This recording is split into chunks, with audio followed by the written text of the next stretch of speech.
It's Bethany, and this is Disability Talk, where you get delicious disability info morsels so you don't have to bother fabulous disabled people like us with your questions. I want to welcome Sky from Rebirth Garments. Hi.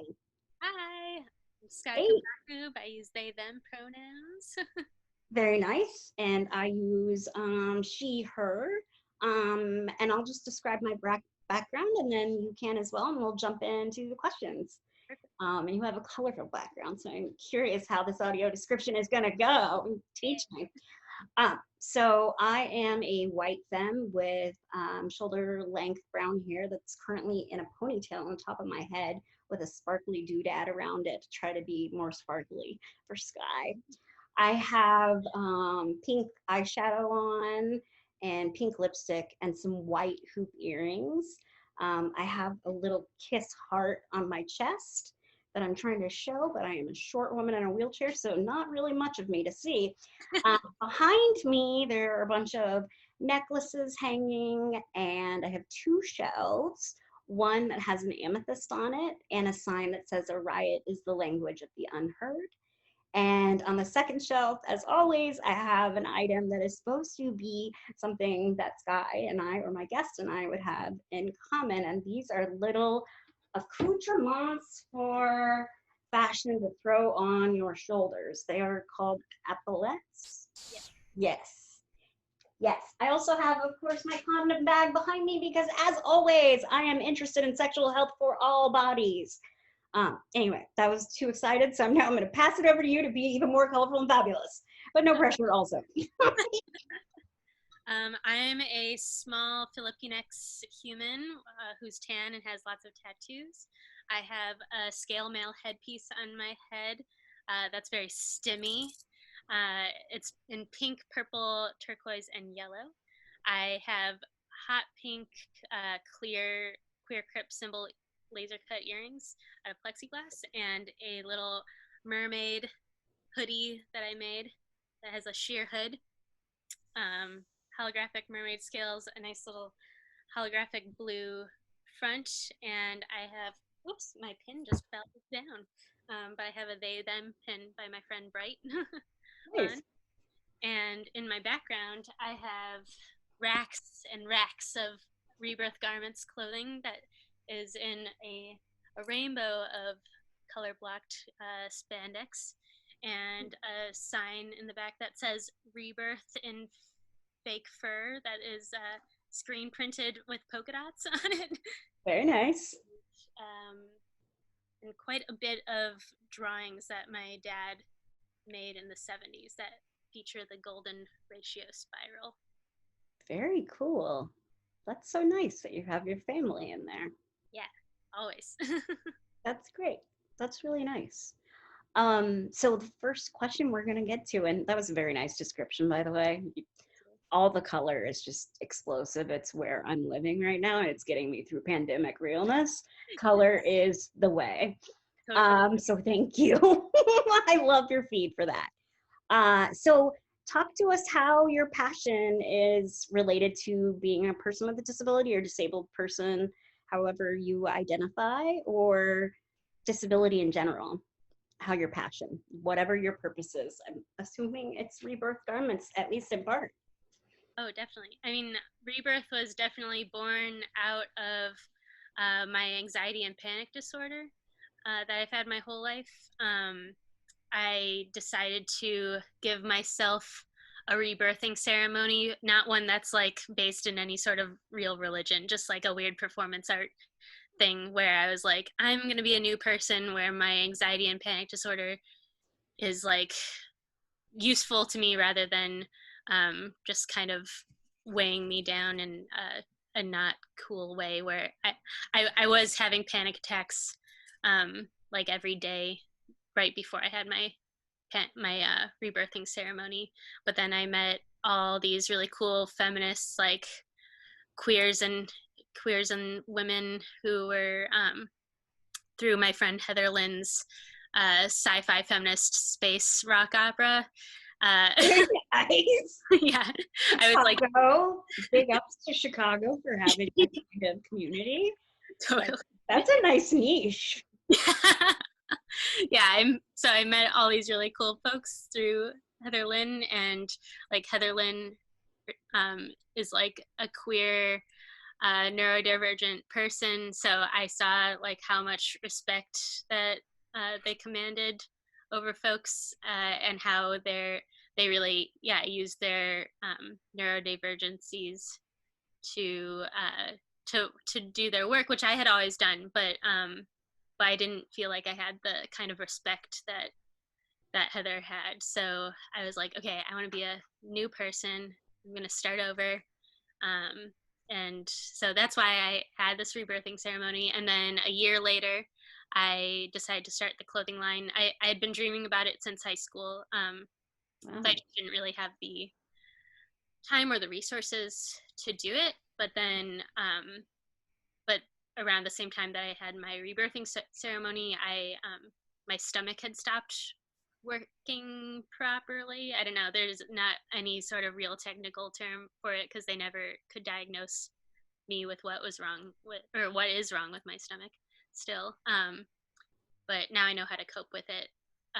And yeah, that's when I started Rebirth, because I couldn't wear traditional, clothing that was available to me. Uh, all of my pants started to really hurt me because of my stomach. So I wanted to make a clothing line that was very soft and stretchy and comfy. So, but also sexy and cute and queer and party like. Party like, and for all sizes and body shapes. It is just, the photo shoots are delightful. And though I am not to admit I am jealous, I am about the fabulosity of being in those spaces and I mean, seeing I those gotta make photo you an shoots. expert someday. I love your Corona looks every day posted. I'm like, yes. Well, thank you. I try to work with what I can. I do not have all of the skills and wonder that you have. But tell us, when did you rebirth? How old were you when that happened? It was when I was 21. Is that right? Yeah. It was March 21st, 2013. Interesting. So, yeah, 7 years ago. Yeah, that's correct. I'm like, I can't remember how old I am. So I'm 7 years old right now. I Uh, love it. but at the same time, I'm also 28 in my first birthday. Yeah. And so do you celebrate both birthdays? I do, although, yeah, I tend to celebrate the rebirthing birthday more. Because I kind of feel like my first birthday is a little cursed. And yeah, in the past 4 years, usually somebody has died around it, so it's like not a good time during my first birthday. Okay. And are, since you're in the queer world, does astrology mean anything to you? So have you switched signs? It means a little bit to me. I mean, my dad was very into astrology, and all three of us, my dad, my mom, and I, were all Libras. So that I'm was, Libra. yeah, Yay. yes. Sorry that it's cursed for you.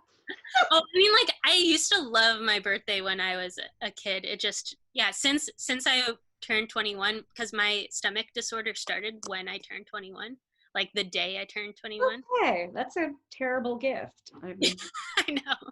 So yeah, ever since I've been 21, my birthdays have been kind of cursed. So, but that's when I switched my birthday. But yeah, I don't really pay attention too much to the astrology of my rebirth day. But it is a Gemini, which I know some people are like, ah, but I'm also like, I feel like it's kind of interesting being a Gemini, and then it's like, because it's like duality and like, Yeah, and it definitely fits like the persona of Rebirth, which is very colorful, moving to a futuristic, like, I love the ability of maintaining a dope aesthetic with comfort and yeah, access in mind, yeah, because those do not meld. Since I've been doing Corona looks and wearing my whole wardrobe, I've yeah, been realizing most of my clothing, there's a reason I don't wear it. It's uncomfortable and impractical. They're party clothes. yeah. And so your clothes are a revolution, and I can't wait to actually be a part of it.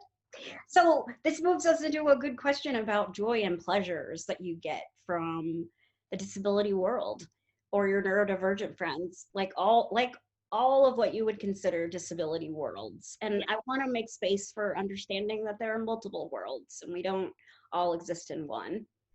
So, what are your joys and pleasures that you experienced? I mean, I feel like, yeah, definitely the disability community and, yeah, especially the queer disabled community is like what gives me life.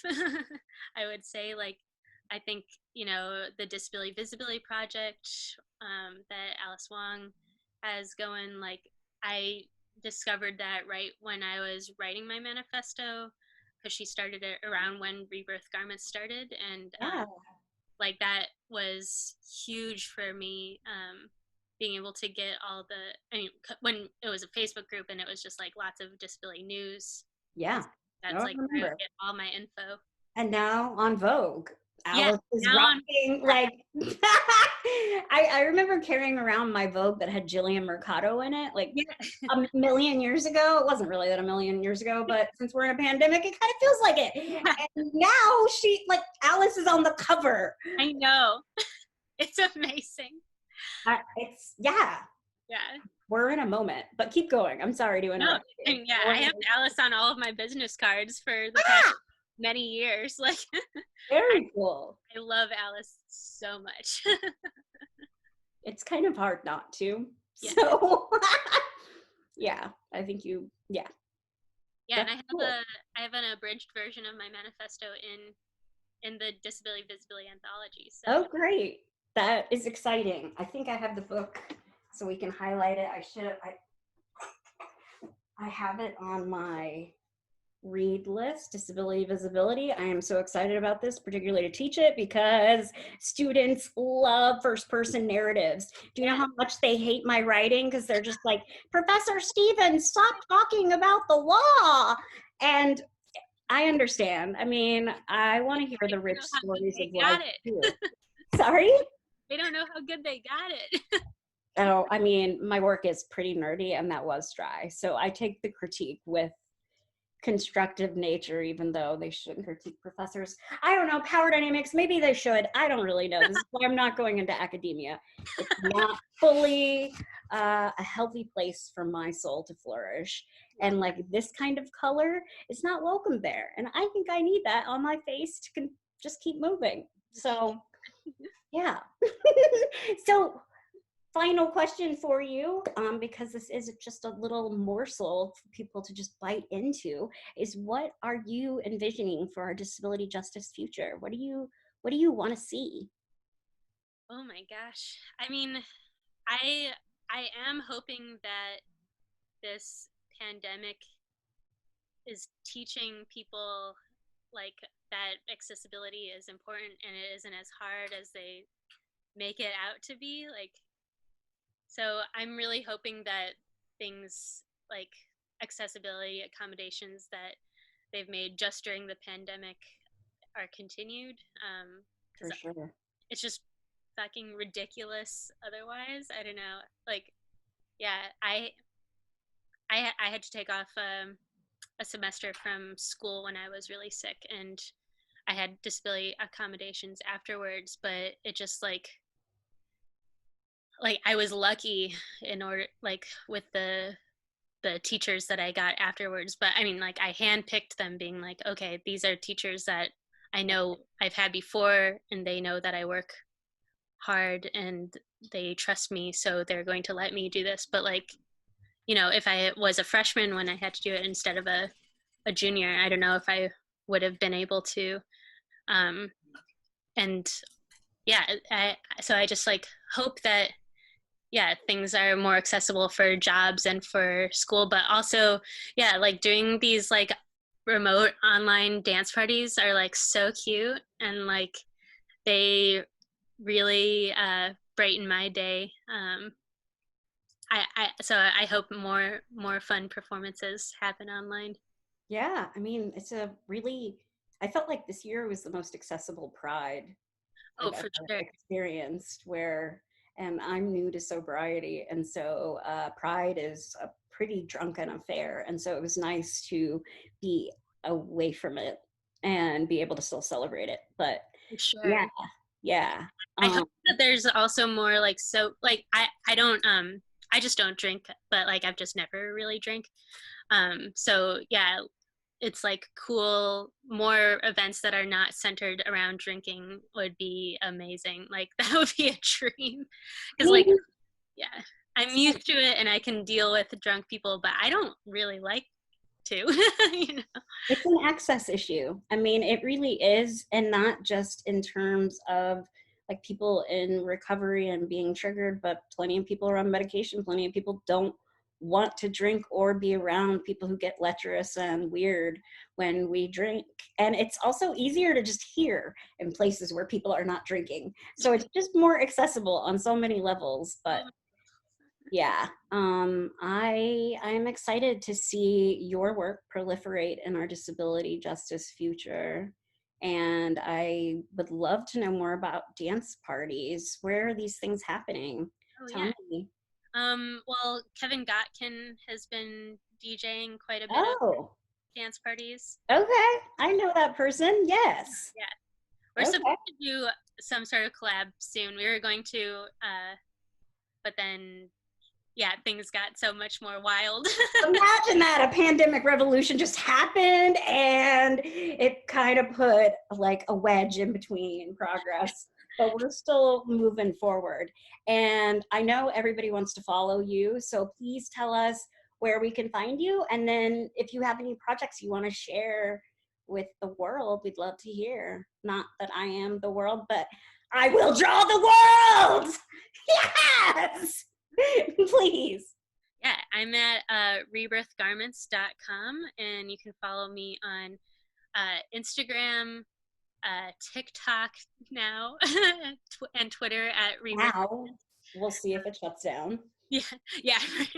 Who knows? I don't know. Also, I TikTok is very overwhelming to me, but I'm doing a TikTok partnership, so I'm doing it. But yeah, very wild.